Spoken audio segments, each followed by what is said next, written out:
Sir ଆପଣଙ୍କୁ news ରୁମକୁ ସ୍ୱାଗତ କରୁଛି। ବର୍ତ୍ତମାନ ଦେଖୁଥିବେ ଆପଣ ଯେମିତିକି ରାଜ୍ୟରେ ଶୀତର ଲହରୀ ଜାରି ରହିଛି, କିନ୍ତୁ ଦେଖାଯାଉଛି 2 ଦିନ ପୂର୍ବରୁ 2 ଦିନ ହେବ ସକାଳ ଓଳି ଯଦିଓ ଶୀତ ଅନୁଭୂତ ହେଉଛି, କିନ୍ତୁ କେଉଁଠି ନା କେଉଁଠି ଉପର ଓଳି ତାପମାତ୍ରା ଟିକେ ବୃଦ୍ଧି ପାଉଛି। ତ ଆକୁ ନେଇ କ'ଣ କହିବେ? ବର୍ତ୍ତମାନର ଅପଡେଟ୍ କ'ଣ ଆସୁଛି ଶୀତକୁ ନେଇ?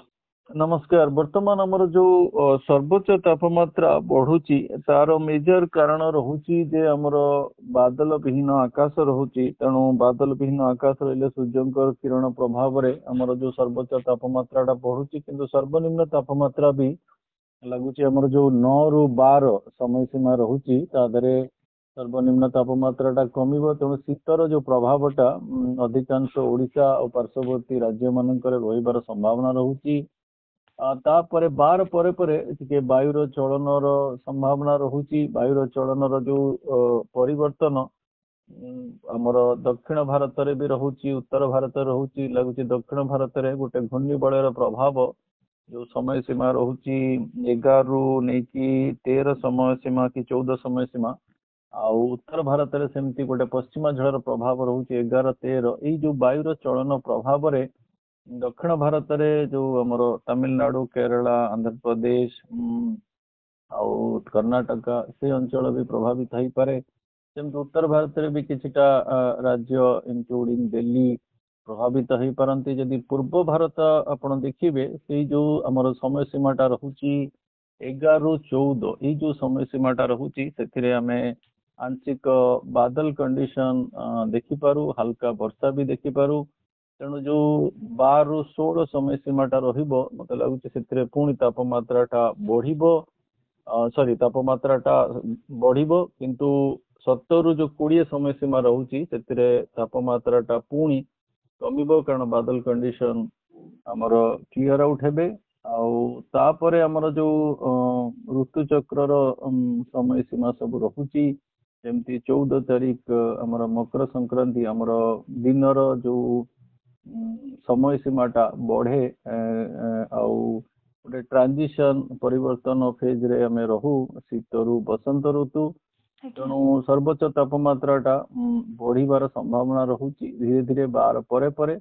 ଯଦି ଓଭରଅଲ ଜାନୁଆରୀ ମାସଟା ଆମେ ଶୀତରେ ରହିବା, କିନ୍ତୁ ଯଦି ଆପଣ 4-5 ଦିନ ଆଗକୁ ବିଶ୍ଳେଷଣ କରିବେ, ତାହେଲେ ଯୋଉ ଆମର ସମୟ ସୀମାଟା ରହୁଛି 11 ରୁ 14, ଆମେ ଟିକେ ହାଲୁକା ବର୍ଷା ମଧ୍ୟ ପାଇପାରୁ, ବାଦଲ କଣ୍ଡିସନ ରହିପାରେ, ଟିକେ କୋହଲା ପାଗ ରହିପାରେ। ଆଉ ଯୋଉ ସର୍ବୋଚ୍ଚ ତାପମାତ୍ରା ଆପଣ କହିଲେ ସିଏ କମିପାରେ, କାରଣ ବାଦଲ ଆସିଯିବା ଦ୍ୱାରା ଆପଣଙ୍କର ଯୋଉ ସୂର୍ଯ୍ୟଙ୍କର କିରଣରେ ଅବରୋଧକ ସୃଷ୍ଟି ହବ ସ୍ଥଳ ଭାଗରେ ପହଞ୍ଚିବା ପାଇଁ। ତେଣୁ ଟିକେ ଦିନ ବେଳା ତାପମାତ୍ରା କମି ଯାଇପାରେ, କିନ୍ତୁ ରାତିର ତାପମାତ୍ରା ବଢିବ, ଯୋଉଟା ଆମର ଶୀତକୁ ଆମର ସକ୍ରିୟ କରିଥାଏ। ତେଣୁ ନେକ୍ସଟ 3 ଦିନ ଶୀତର ରହିବା, 12 ପରେ ପରେ ପୁଣି ଶୀତ କମିବାର ସମ୍ଭାବନା ରହୁଛି। ସାର୍, ଆପଣ ଯେମିତି କହୁଥିଲେ 11 ରୁ 14 ପଶ୍ଚିମା ଝଡ଼ର ପ୍ରଭାବ ରହିବ, ତେବେ ଓଡ଼ିଶା ଉପରେ ଏହାର ପ୍ରଭାବ କେମିତି ରହିବ? ଏବଂ ଯଦି କହିବା ଓଡ଼ିଶାର କେଉଁ କେଉଁ ଜିଲ୍ଲାରେ ବର୍ଷା ହେବ, ତାକୁ ନେଇ କ'ଣ କହିବେ? ବର୍ତ୍ତମାନ ଯୋଉ ପଶ୍ଚିମା ଝଡର ଉତ୍ତର ଭାରତରେ 11 ରୁ 13 ସମୟ ସୀମାରେ ରହୁଛି, ଆଉ ଦକ୍ଷିଣ ଭାରତରେ ଯୋଉ ଘୂର୍ଣ୍ଣିବଳୟର ପ୍ରଭାବଟା ସେମିତି 10 ରୁ ନେଇକି 14 ରହୁଛି। ଏଇ ଦିଟା ଯୋଉ ବାୟୁର ଚଳନ ରହିବ, ଯୋଉ ଉତ୍ତର ପଶ୍ଚିମ ବାୟୁ ଆମର ଆସୁଥିଲା ଜାନୁଆରୀ 1 ରୁ ଅବିକା ପର୍ଯ୍ୟନ୍ତ, ସେ ଗୋଟେ ବାଧକ ସୃଷ୍ଟି କରିବ। ଆଉ ତା ସହିତ ବି ମତେ ଲାଗୁଛି ଗୋଟେ ଗୁରୁଚାପ କ୍ଷେତ୍ର ଆମର ଓଡିଶା ଉପକୂଳବର୍ତ୍ତୀ ଅଞ୍ଚଳରେ ରହିବ, ଯୋଉଟା 11 ପରେ ପରେ ସମୁଦ୍ରର ଯୋଉ ଆର୍ଦ୍ରତାପୂର୍ଣ୍ଣ ବାୟୁ ଆମର ଓଡିଶା ଆଡକୁ ପ୍ରଭାବିତ କରିବ। ତେଣୁ ଆପଣ ଦେଖିବେ କୁହୁଡି କଣ୍ଡିସନ ବି ଟିକେ ବଢିପାରିବାର ସମ୍ଭାବନା ରହୁଛି ଗୋଟେ ସପ୍ତାହ ପର୍ଯ୍ୟନ୍ତ, ପର୍ଟିକୁଲାରଲି ଉପକୂଳ ଆଉ ଦକ୍ଷିଣ ଭାରତରେ। ଆଉ ବର୍ଷା ଆପଣଙ୍କର ଯଦି ଆସ୍ପେକ୍ଟ ଦେଖିବେ, ଆମେ ଯୋଉ ବର୍ଷା ପାଇଥିଲୁ ଡିସେମ୍ବର 20, 21 ଆଉ 24, 25, ସେଇ ବର୍ଷା ମତେ ଲାଗୁନି କାହିଁକି ହବ 11 ରୁ 14 ସମୟ ସୀମା ଭିତରେ। କିନ୍ତୁ ଗୋଟେ ଆଂଶିକ ବାଦଲ କଣ୍ଡିସନ, କୋହଲା ଆଉ ବହୁତ ହାଲକା ବର୍ଷା, କାଁ ଭାଁ ବର୍ଷା, ପର୍ଟିକୁଲାର ଆପଣ ଯୋଉ ଲାଇନ ଅଫ ଜିଲ୍ଲା ରହୁଛନ୍ତି ପୁରୀରୁ ମାଲକାନଗିରି ଆଉ ତାଙ୍କ ପାର୍ଶ୍ୱବର୍ତ୍ତୀ ଜିଲ୍ଲା, ସେଇ ଅଞ୍ଚଳଟା ଲାଗୁଛି ଟିକେ ଆଂଶିକ ରୂପେ ପ୍ରଭାବିତ ହେଇପାରେ। କିନ୍ତୁ ଯୋଉ ମାତ୍ରାଟା ବହୁତ କମ ରହିବ। ଆମେ ଯୋଉ ଡିସେମ୍ବରରେ ଯୋଉ ଦିଟା ବର୍ଷା ଏପିସୋଡ ଦେଖିଥିଲୁ, ତା ଅନୁସାରେ ବହୁତ କମ ରହିବାର ସମ୍ଭାବନା ରହୁଛି। ସାର୍ ଆପଣ ଯେମିତି କହିଲେ ପଶ୍ଚିମ ବାୟୁ ଆସେ, ପଶ୍ଚିମ ବାୟୁ କାହିଁକି ଆସେ ଆଉ କେମିତି ଆସେ? ପଶ୍ଚିମ ଯୋଉ ବାୟୁର ଯୋଉ ଚଳନଟା ଥାଏ ସେଇଟା ଆମର କିଛିଟା ବାୟୁମଣ୍ଡଳର ପରିସ୍ଥିତିକୁ ନେଇକି ରହିଥାଏ। ଯେମିତି ଆପଣଙ୍କର ପଶ୍ଚିମା ଝଡ ଯୋଉ ଲଘୁଚାପ କ୍ଷେତ୍ର, ମେନଲି ଯୋଉ ସ୍ଥଳ ଭାଗରେ ଯୋଉ ଲଘୁଚାପ କ୍ଷେତ୍ର, ଆଜ୍ଞା ସେ ଆମର ମେରୁ ଅଞ୍ଚଳର ଯୋଉ ଥଣ୍ଡା ବାୟୁକୁ ଦକ୍ଷିଣ ଅକ୍ଷାଂଶକୁ ଆଣିଥାଏ। ଆଉ ତାର ଯୋଉ ଗତିପଥଟା ରହିଥାଏ ସେଟା ଭୂମଧ୍ୟ ସାଗର, ତାପରେ ଆମର ମଧ୍ୟ ଏସିଆ, ମଧ୍ୟ ପୂର୍ବ ଏସିଆ, ତାପରେ ଆମର ଇରାନ, ପାକିସ୍ତାନ, ଆଉ ହେଇକି ଆମର ଉତ୍ତର ଭାରତର ଯୋଉ ଅଞ୍ଚଳ ଅଛନ୍ତି ଆପଣ ଦେଖିବେ ଯୋଉ ଗୁଜରାଟରୁ ଜାମ୍ମୁ ଆଣ୍ଡ କାଶ୍ମୀର, ଏଇ ଯୋଉ ଅଞ୍ଚଳ ଦେଇକି ସେ ଭାରତ ଭିତରେ ପ୍ରବେଶ କରିଥାନ୍ତି। ତେଣୁ ଆଜ୍ଞା ସେ ଯୋଉ ଲଘୁଚାପ କି ଘୂର୍ଣ୍ଣିବଳୟ କ୍ଷେତ୍ର ସ୍ଥଳ ଭାଗରେ ଆସିଥାଏ, ସିଏ କିଛିଟା ଥଣ୍ଡା ଆଉ ସାମାନ୍ୟ ଆର୍ଦ୍ରତାପୂର୍ଣ୍ଣ ବାୟୁ ବି ନେଇକି ଆସିଥାଏ।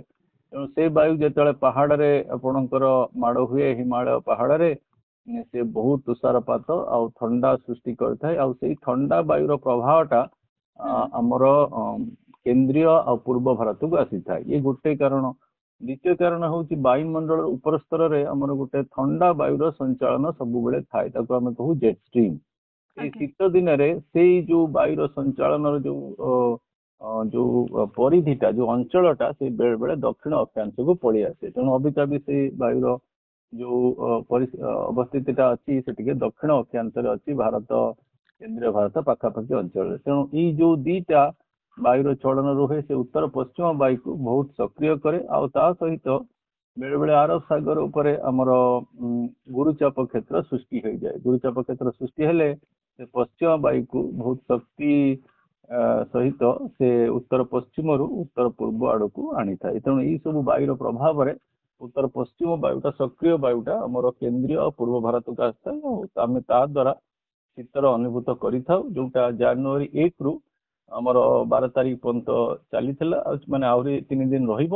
ତାପରେ ଧୀରେ ଧୀରେ ବାୟୁର ଯୋଉ ସଞ୍ଚାଳନରେ କିଛିଟା ଗତି ପରିବର୍ତ୍ତନ ହବ, କିନ୍ତୁ ଓଭରଅଲ ଶୀତ କଣ୍ଡିସନ ରହିବ।